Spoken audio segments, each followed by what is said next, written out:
तो आज की क्लास शुरू करते हैं। आज हम एचसीएफ और एलसीएम यानी कि लासा और मासा से संबंधित कुछ इबारती प्रश्नों को करेंगे, जैसा कि कल भी किया था कुछ प्रश्न। तो इससे पहले कल की क्लास का थोड़ा-सा रिवीजन कर लेते हैं। सर ने कल आपको बताया लघुत्तम और महत्तम। लघुत्तम का अर्थ है छोटे से छोटा या कम से कम, और महत्तम का अर्थ है बड़े से बड़ा या अधिक से अधिक। तो अगर इबारती प्रश्नों में कहीं छोटे से छोटा या कम से कम शब्द आए हों तो वहां पे उस क्वेश्चन में आपने एलसीएम निकालना है, यानी कि लासा उस क्वेश्चन में निकालेंगे। और यदि बड़े से बड़ा या अधिक से अधिक या ज्यादा से ज्यादा इस प्रकार के शब्द प्रश्न में कहीं आए हों तो आप वहां पे एचसीएफ निकालेंगे, यानी कि मासा उस प्रश्न में संख्याओं का निकालेंगे। अब प्रश्न को देखते हैं। पहला प्रश्न है, यदि दो संख्याओं का गुणनफल 2000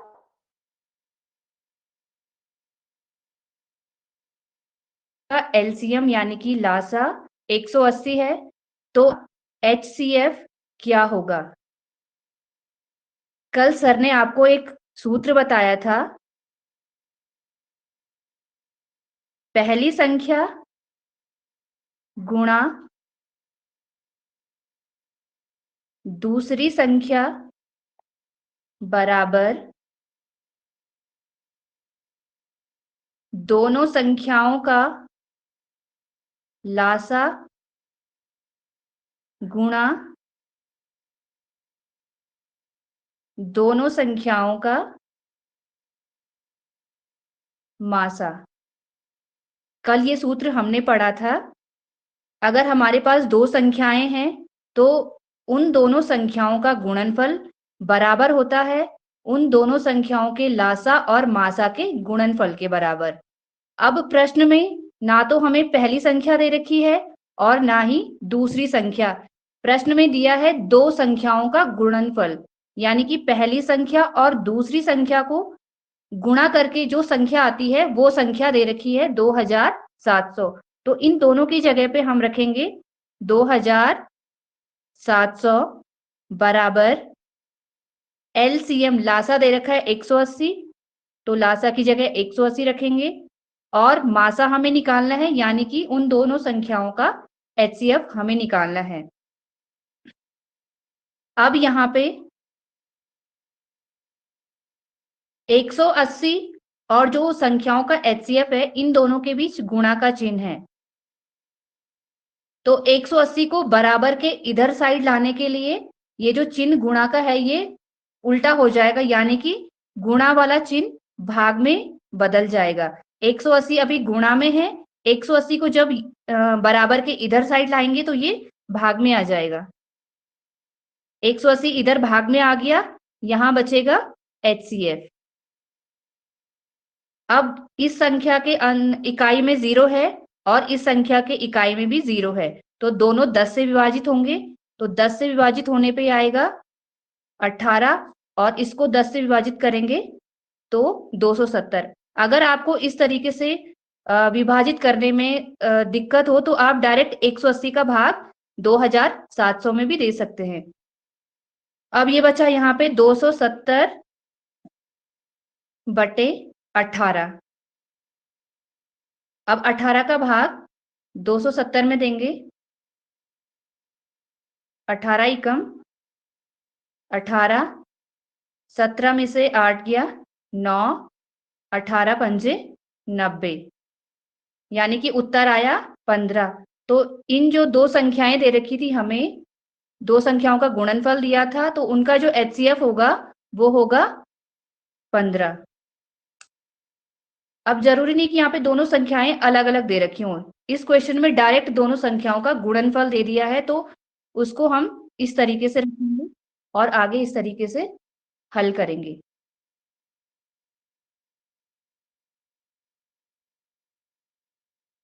दूसरा प्रश्न है, दो सह अभाज्य संख्याओं का मासा कितना होगा?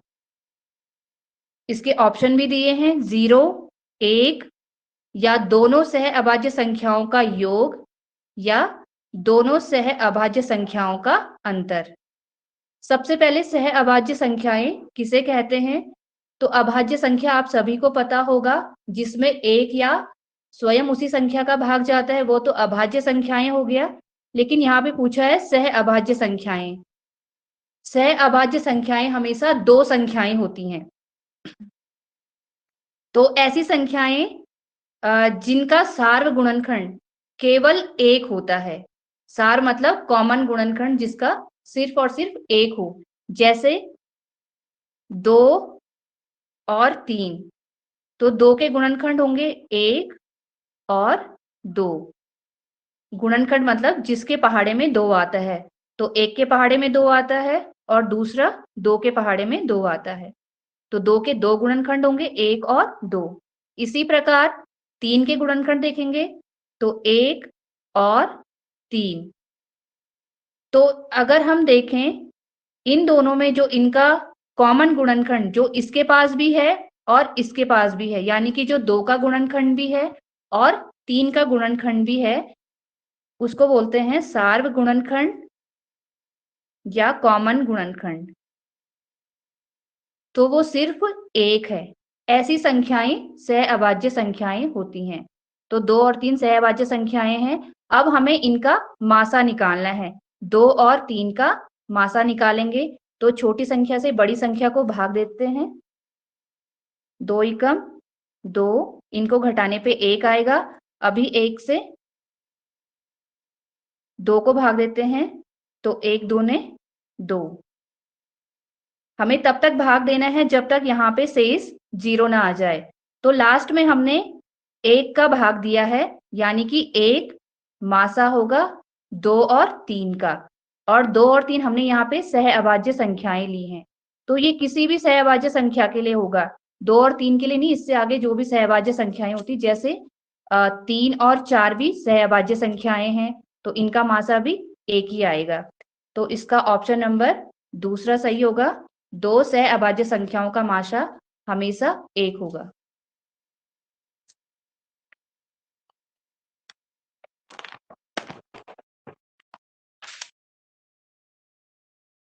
तीसरा प्रश्न देखते हैं। 3 व्यक्तियों ने कुछ संतरे 3 रुपए, 5.25 रुपए तथा 6.75 रुपए में खरीदे। यदि तो एक संतरे का अधिकतम मूल्य बताइए। सबसे पहले उन्होंने संतरे खरीदे 3 रुपए में, 5.25, इसको हम इस तरीके से भी बोल सकते हैं 5 रुपए और 25 पैसे, तथा 6.75 मतलब 6 रुपए और 75 पैसे में खरीदे। तो एक संतरे का अधिकतम, अब इस क्वेश्चन में एक शब्द आया है अधिकतम। तो जहां पे अधिकतम या बड़े से बड़ा या ज्यादा, अगर ऐसे शब्द होते हैं तो उस क्वेश्चन में हमें उन संख्याओं का HCF निकालना है।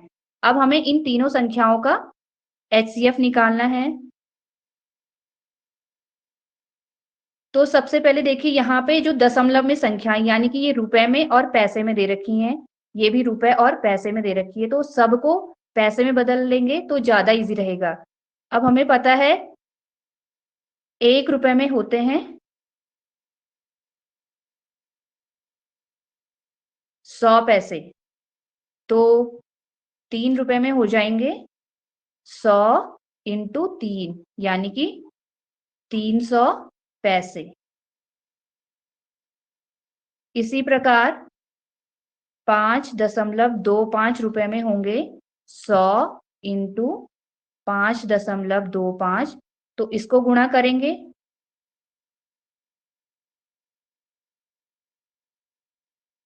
अब यहाँ पे 2 अंक के पहले दशमलव है, तो यहाँ पे भी 2 अंक के पहले दशमलव लगाएंगे, यानी कि 525 पैसे।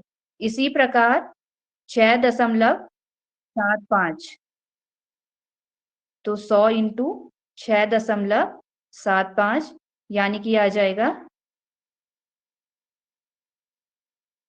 2 अंक पहले दशमलव है तो 2 अंक पहले यहाँ दशमलव, यानी कि 675 पैसे। अब तीनों हमने जो तीनों संख्याएं दे रखी थी वो हमने तीनों को पैसे में बदल दिया।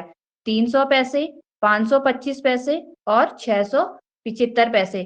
अब इन तीनों संख्याओं का HCF निकाल देते हैं। तो छोटी संख्या से बड़ी संख्या को भाग कर लेते हैं, किसी भी एक संख्या को दे देते हैं भाग 300 से। तो 300 एकम 300,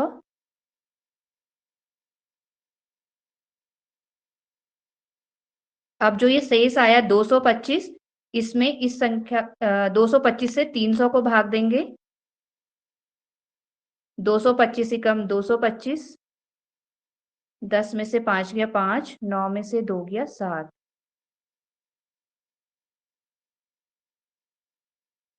75 75 पंजे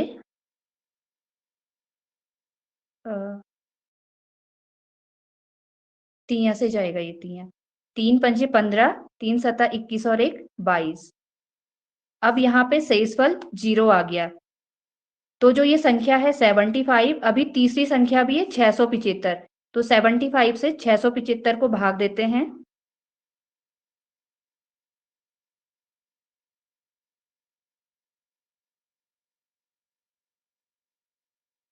75 9 जा 9 5 जा 45, 9 7 जा 63 और 63 में 4 ऐड करेंगे तो 67। तो 75 से इसमें पूरा पूरा भाग जा रहा है, यानी कि 75 इन तीनों संख्याओं का 300 का, 525 का और 675 का HCF होगा। 75 पैसे। तो यहाँ पे ऑप्शन दे रखे हैं 25 पैसे, 75 पैसे, 1 रुपए और 1 रुपए 25 पैसे। तो इसका ऑप्शन नंबर बी सही होगा, 75 पैसे।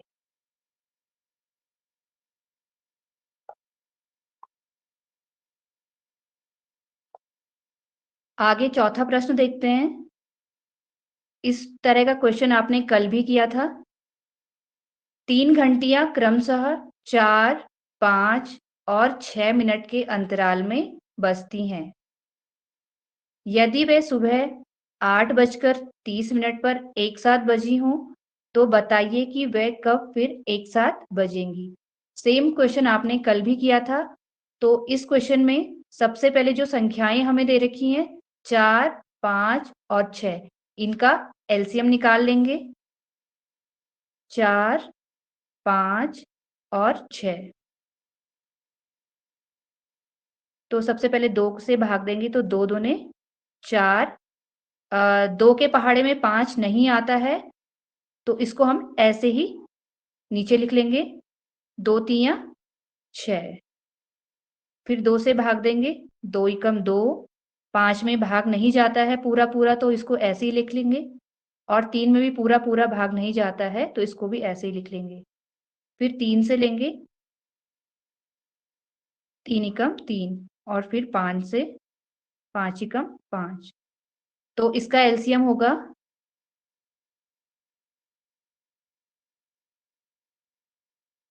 2 दूने 4, 4 तिया 12, 12 पंजे 60। अब ये जो 4, 5 और 6 थे, ये हमें मिनट में दे रखे थे, तो इनका जो एलसीएम आया 60, ये भी होगा मिनट में, यानी कि 60 मिनट बाद वो एक साथ बजेंगी। अब 60 मिनट का मतलब 1 घंटा, क्योंकि 1 घंटे में होते हैं 60 मिनट, तो 60 मिनट को हम 1 घंटा भी काउंट कर सकते हैं।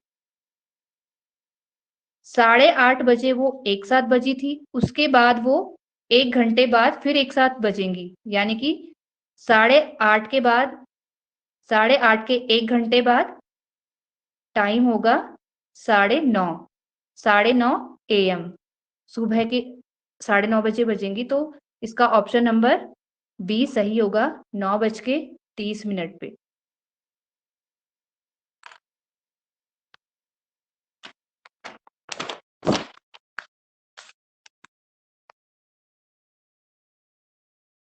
अगला प्रश्न है 45, 60, 75 के लासा व मासा का योग कितना होगा।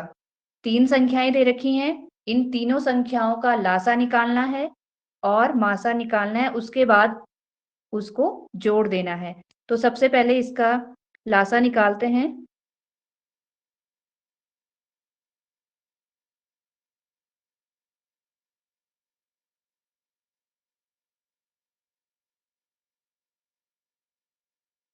तो मैं इसमें 5 का भाग दे रही हूँ।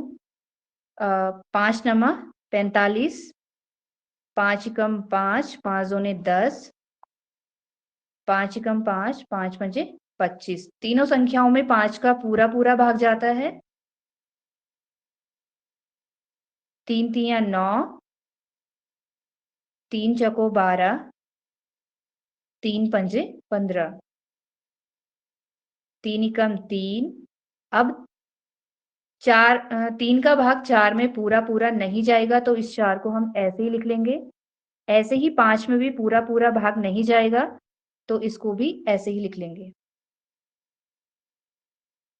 4 एकम 4, 5 एकम 5। तो इसका जो एलसीएम आएगा, यानी कि इसका जो लासा आएगा, इन संख्याओं को गुणा कर देते हैं। 5 तिया 15, 15 तिया 45 और 5 चको 20। इसका इससे गुणा करेंगे तो 45 दूने 90 और 1 शून्य, यानी कि आएगा 900। 45, 60 और 75 का जो एलसीएम आया है वो है 900। अब इसका एचसीएफ निकालना है।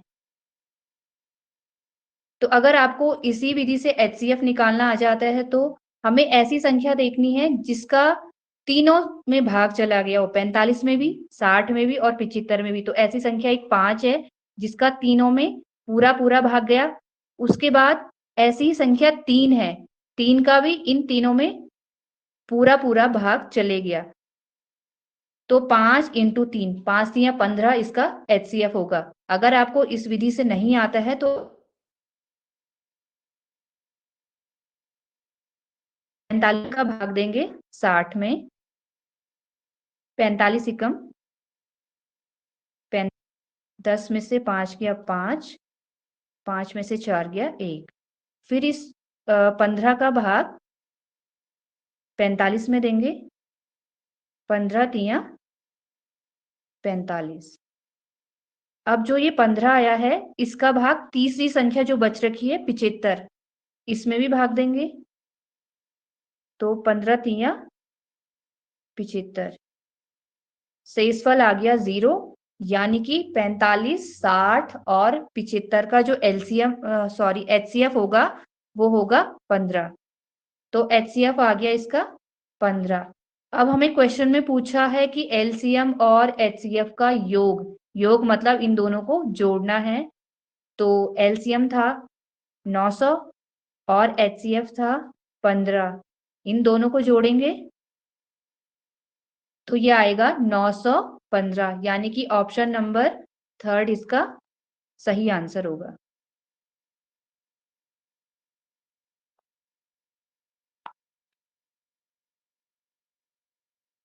अगला क्वेश्चन है क्वेश्चन नंबर 6।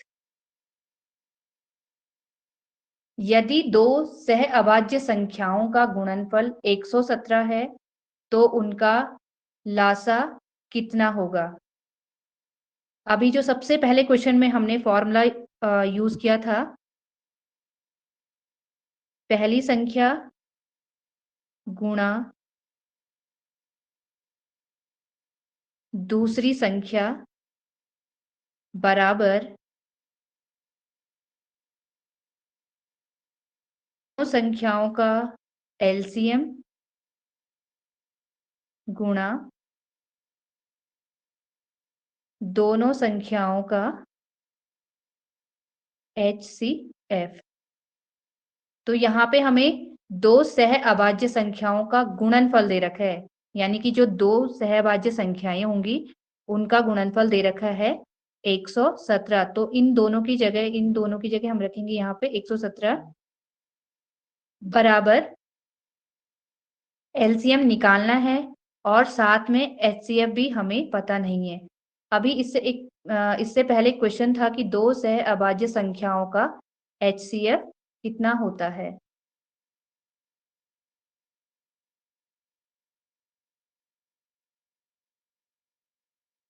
शिवांगी, अपना माइक ऑन कीजिए।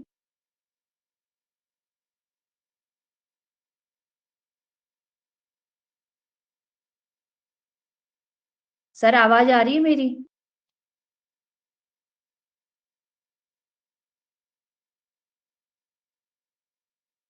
हेलो। हाँ, आवाज आ रही है। शिवांगी हैंड अच्छा, रेज करो पहले। शिवांगी। नहीं, पहले हैंड रेज करेगी ना तो अलाउ करना पड़ेगा। अच्छा, अ, शिवांगी हैंड रेज करना है। अब हाँ, अब माइक ऑन करो। माइक ऑन करो, अब ऑन है इसका माइक शायद। आप पूछ लीजिए। दो सह अभाज्य संख्याओं का एचसीएफ कितना होता है? मैम 1। Very good. तो अभी ये पहले बताया था कि दो सह अभाज्य संख्याओं का एचसीएफ 1 होता है। यहाँ पे दे नहीं रखा है हमें, तो हमें वो पता होना चाहिए कि दो सह अभाज्य संख्याओं का एचसीएफ 1 होगा। अब हमें निकालना है दोनों संख्याओं का एलसीएम। अब ये एलसीएम का गुणा 1 के साथ करेंगे।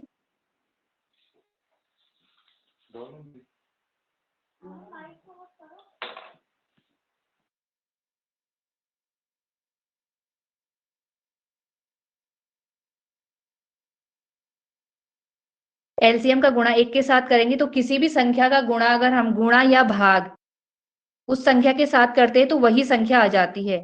या फिर एक इधर गुणा में है, 117 के साथ भाग में जाएगा तो 1 का भाग 117 से करेंगे तो 117 ही आएगा। तो उन संख्याओं का एलसीएम भी 117 ही होगा। ऑप्शन नंबर 4 इसका सही आंसर होगा। अगला क्वेश्चन है 2 गुणा 3 गुणा। अभी यहाँ पे क्वेश्चन में संख्याएं इस तरीके से दे दी, गुणा के रूप में दे दी है। ये पहले से गुणनखंड कर रखे हैं संख्याओं के।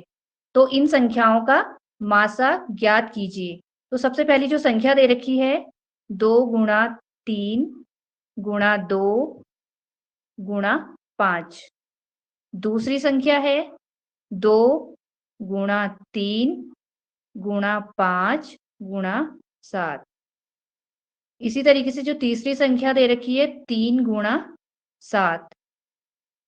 तो अब इन संख्याओं का हमें एचसीएफ निकालना है। तो ऐसी संख्या इनका एचसीएफ होगी जो तीनों के पास होगी। पहली संख्या में भी हो, दूसरी में भी हो और तीसरी में भी हो। तो सबसे पहले 2 को देखते हैं। 2 यहाँ पे है, दूसरे के पास भी है लेकिन तीसरे के पास नहीं है, तो 2 को नहीं लिखेंगे। इसी प्रकार 3 यहाँ भी है, यहाँ भी है, यहाँ भी है।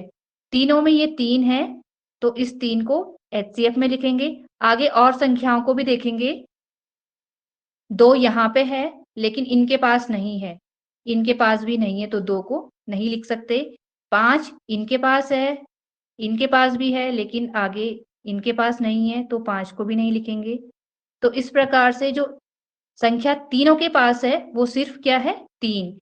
तो इन तीनों संख्याओं का जो एचसीएफ आएगा वो 3 होगा।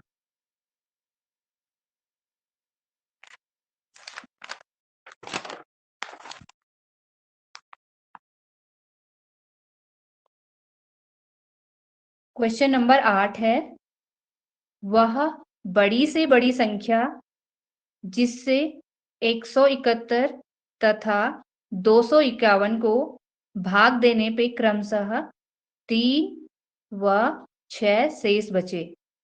अब ये थोड़ा दूसरे टाइप का क्वेश्चन है। सबसे पहले तो यहाँ पे शब्द आया है बड़ी से बड़ी। हमें वो बड़ी से बड़ी संख्या निकालनी है जिसमें 171 तथा 251 को भाग देने पे 3 और 6 शेष बचे। तो यहाँ पे शब्द है बड़ी से बड़ी। तो इतना तो हमें पता चल गया होगा कि हमें एचसीएफ निकालना है। अब क्वेश्चन को आगे पढ़ते हैं। 171 और 251 को भाग देने से शेष बच रहा है क्रमशः 3 और 6। यानी कि 171 को भाग देने पे 3 शेष बचेगा और 251 को भाग देने पे 6 शेष बचेगा। तो सबसे पहले जो संख्या दे रखी है 171 और 251, तो इनमें से जो शेषफल है इनको घटा देंगे। 171 का शेषफल 3 है, तो 171 से 3 को घटाएंगे और 251 का शेषफल 6 है, तो इससे 6 घटा देंगे। तो 11 में से 3 गया 8, 6, 1, 168 बचेगा। 11 में से 6 गया 5, 4 और 2, 245 बचेगा। अब जो ये घटा के हमारे पास संख्या आई है 168 और दूसरी संख्या है 245, इनका हम HCF निकाल देंगे। तो 168 का भाग देते हैं 245 में,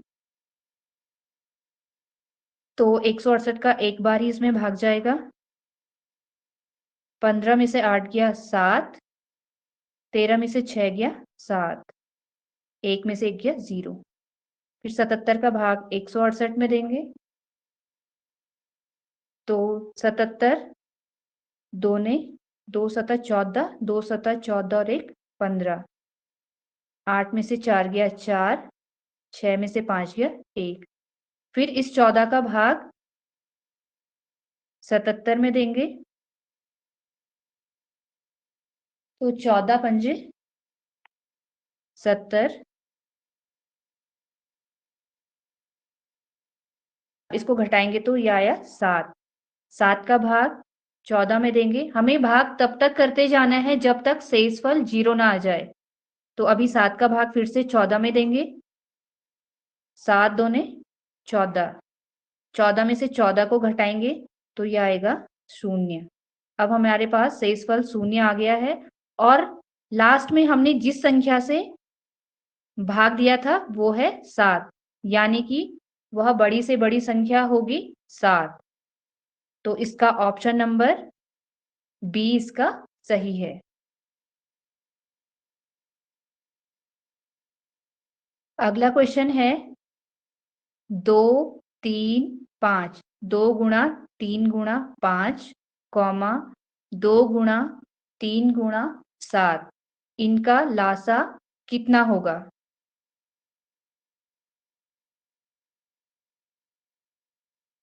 ये पहली संख्या है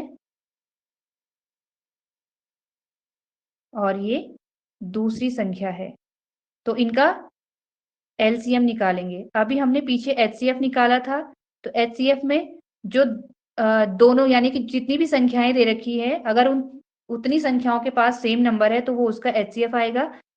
अब एलसीएम निकालना है तो सबसे पहले देखेंगे 2 यहाँ भी है और यहाँ भी है, ये दोनों के पास है तो इसको एक बार लिखेंगे। इसी प्रकार आगे देखेंगे 3 यहाँ भी है और यहाँ भी है, तो इसको भी एक बार लिखेंगे। अब 5 यहाँ है लेकिन यहाँ नहीं है और हम निकाल रहे हैं इसका एलसीएम, तो एलसीएम में सारी संख्याएं लेनी है। 5 अकेला छूट रहा है तो इस 5 को भी लेंगे। उसके बाद दूसरी संख्या में 7 अकेला छूट रहा है तो 7 को भी लेंगे। अगर एचसीएफ निकालना होता तो एचसीएफ में सिर्फ ये 2 संख्याएं आती, यानी कि 2 तियां 6 इसका एचसीएफ होता, लेकिन एलसीएम में हमें 5 और 7 को भी लेना है।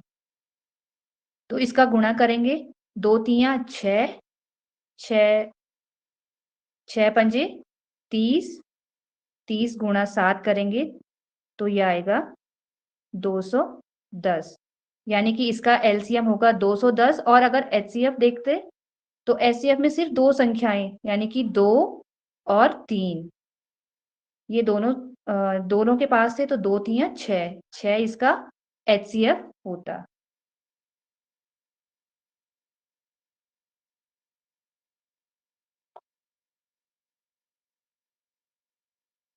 अगला क्वेश्चन है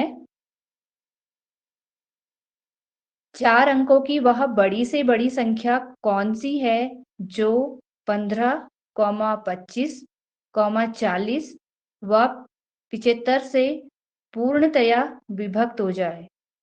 हमें 4 अंकों की वह बड़ी से बड़ी संख्या निकालनी है कि जिनको हम इन सब से भाग दें तो हमारे पास शेषफल 0 आना चाहिए। तो सबसे पहले अंकों की सबसे बड़ी संख्या होती है 9,999। अब अगर 9,999 15 का भाग देंगे तो शायद ये पूरा पूरा नहीं जाएगा। इसी प्रकार 25 का भी भाग देंगे तो ये पूरा पूरा नहीं जाएगा। तो हमें 4 अंकों की दूसरी संख्या निकालनी पड़ेगी जिसमें सभी अंकों का भाग चले जाएगा। तो सबसे पहले जो ये अंक दे रखे हैं, संख्याएं दे रखी हैं 15, 25, 40 और 75, इनका हमें एलसीएम निकालना है। तो 5 से भाग देते हैं, 5 तियां 15, 5 पंजे 25, 5 अठा 40, 5 एकम 5, 5 पंजे 25। 3 का भाग देते हैं, 3 एकम 3, 5 में नहीं जाएगा तो 5 को इसी तरीके से नीचे लिख लेंगे। 8 में भी नहीं जाएगा तो 8 को भी इसी तरीके से नीचे लिखेंगे। और 3 पंजे 15, 5 से देते हैं, 5 एकम 5, 5 एकम 5। अब डायरेक्ट 8 से दे देंगे, 8 एकम 8। अब इनका गुणा करेंगे।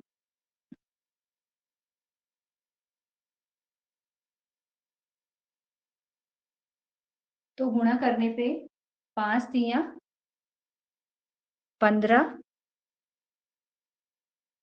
15 पंजे 75 गुणा 8, 8 पंजे 40, 8 सता 56, 56 और 4 जोड़ेंगे तो 600।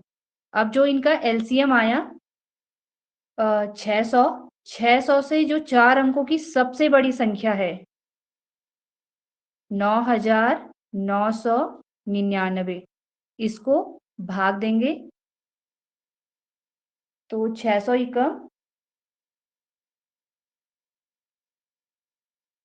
600, 9 में से 6 गया 3। अब 600 छक्का 3600, तो इसका शेषफल आएगा, 9 में से 6 गया 3, 399 इसका शेषफल आ गया। अब 9,999 जो 4 अंकों की सबसे बड़ी संख्या थी, तो इसमें से जितना इसका शेषफल आया है उसको घटा देना है। 9 में से 9 गया 0, 9 में से 9 गया 0, 9 में से 3 गया 6 और 9 का 9, यानी कि 4 अंकों की जो सबसे बड़ी संख्या है जिसमें 15 का, 25 का, 40 का व 75, इन सभी संख्याओं का भाग पूरा पूरा चले जाएगा, वो संख्या होगी 9,600।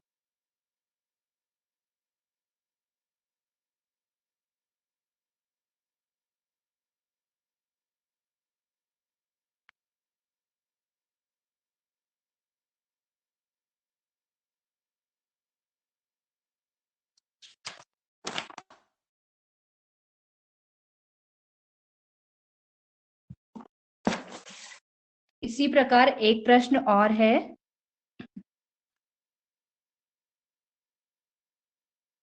पांच अंकों की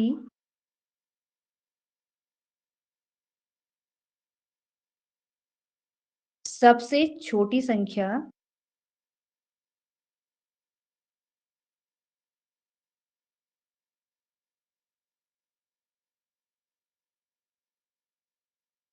बताइए।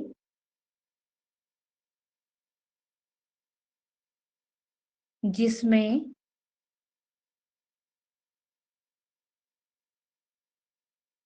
4, 7, 10 और 12 से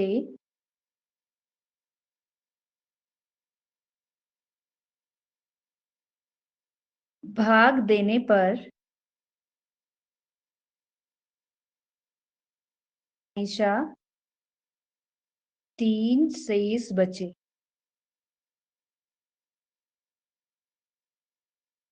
अभी जो पिछला क्वेश्चन था उसमें संख्या बतानी थी कि जिससे जो दी हुई संख्या है उनसे पूर्णतया विभाजित हो जाए, यानी कि शेषफल 0 आ जाए। लेकिन इस क्वेश्चन में बताना है कि इनसे भाग देने पे हमेशा 0 नहीं बल्कि कितना 3 शेष बचे। तो इस क्वेश्चन को भी पिछले क्वेश्चन की तरह ही करना है। जो संख्याएं दे रखी हैं 4, 7, 10 और 12, पहले इनका एलसीएम निकाल देंगे। तो 2 से भाग देते हैं, 2 दूनी 4, 7 में 2 का भाग पूरा पूरा नहीं जाएगा तो इसको ऐसे ही लिख लेंगे। 2 पंजे 10, 2 छिका 12, 2 एकम 2, 2 तिया 6, 3 एकम 3, 5 एकम 5, 7 एकम 7। तो इनका जो लासा यानी कि एलसीएम आएगा 2 गुणा 2 गुणा 3 गुणा 5 गुणा 7। 2 दूनी 4, 4 तिया 12, 12 पंजे 60 और 60 को अगर हम 7 से गुणा करेंगे तो 6 सता 42 यानी कि 420 इन सभी संख्याओं का लासा आएगा। अब आगे पूछा है हमें पहले 5 अंक की सबसे छोटी संख्या। तो 5 अंकों की सबसे छोटी संख्या होगी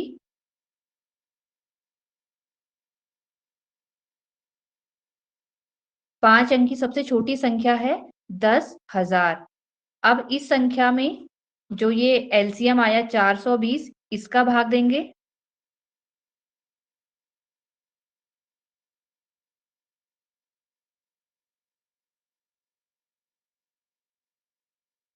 अ 420 दूने 840, इसको घटाएंगे।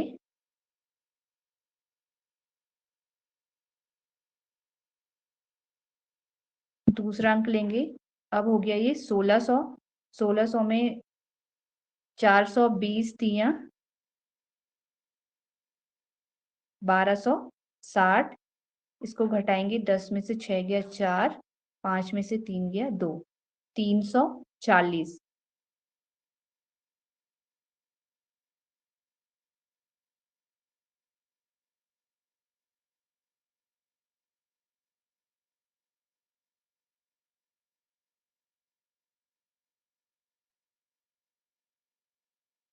अब इसमें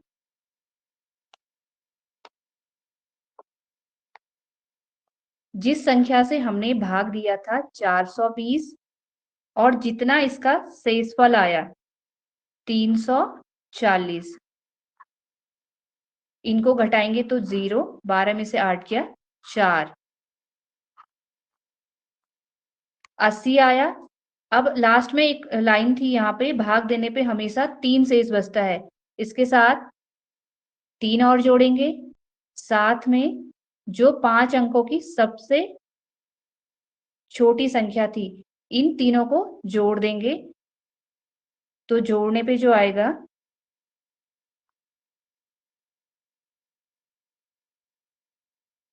यानी कि 10,083। 10,083 वो संख्या होगी जिसमें 4, 7, 10 और 12 को भाग देने पे हमेशा 3 शेष बचेगा। इसको चेक करके भी देख सकते हैं हम। अगर हमने 10 का भाग दिया इसमें 10 एकम 10, 10 जीरो की 0, फिर 10 जीरो की 0, 10 अठा 80, 3। तो 10 से भाग दिया तो इसका शेष 3 आ रहा है। इसी प्रकार अगर हम इसको 4 से, 7 से या 12 से भाग देंगे तो इसमें भी 3 शेष बचेगा।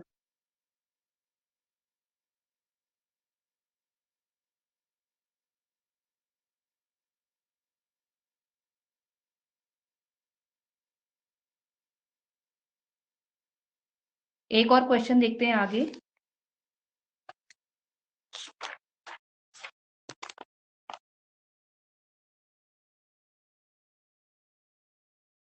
मैं क्वेश्चन ऐसे ओरली बोल रही हूँ। वह छोटी से छोटी संख्या ज्ञात कीजिए जिसमें 3 जोड़ दिया जाए तो 21, 25, 27 और 35 से पूर्णतया विभाजित हो जाती है। अभी पिछले क्वेश्चन में था कि 3 शेष बचे, अब यहाँ पे दे रखा है कि जिसमें 3 जोड़ दिया जाए। हमें वह छोटी से छोटी संख्या निकालनी है जिसमें 3 जोड़ दिया जाए तो वो इन दी हुई संख्याओं से पूर्णतया विभाजित हो जाएगा। तो सबसे पहले जो दी हुई संख्याएं हैं 21, 25, 27 और 35, इनका एलसीएम निकाल देंगे। 3 सत्ता 21, 25 में भाग नहीं जाएगा तो 25 को ऐसे ही लिखेंगे। 3 नमक 27, 35 में भी 3 का भाग पूरा पूरा नहीं जाता है तो 35 को भी ऐसे ही लिखेंगे। 3 तिया 9, कम 3, 7 एकम 7, 7 पंजे 35, 5 पंजे 25, 5 एकम 5, 5 एकम 5। तो इसका जो एलसीएम आएगा वो होगा 3 गुणा 3 गुणा 3 गुणा 5 गुणा 5 और 7। अब इन सभी संख्याओं को अगर हम गुणा करेंगे तो ये आएगा 4225। 3 गुणा 3 गुणा 5 गुणा 5 गुणा 5 गुणा 7, इन सभी को अगर हम गुणा करेंगे तो गुणा करने पे 4725 आएगा। अब यहाँ पे दे रखा था कि 3 जोड़ दिया जाए, तो इसमें से जो एलसीएम आया 4725, इसमें से 3 घटा देने पे वो संख्या मिल जाएगी जिसमें अगर हम 21 का, 25 का, 27 का और 35 का भाग देंगे तो वो पूरा पूरा विभाजित हो जाएगा, शेषफल 0 आ जाएगा। तो इस प्रकार आज के ये कुछ इबारती प्रश्न थे एचसीएफ और एलसीएम पे। आप पेपरों में इस तरह के क्वेश्चन सॉल्व कर पाएंगे, ऐसी अपेक्षा है आप लोगों से।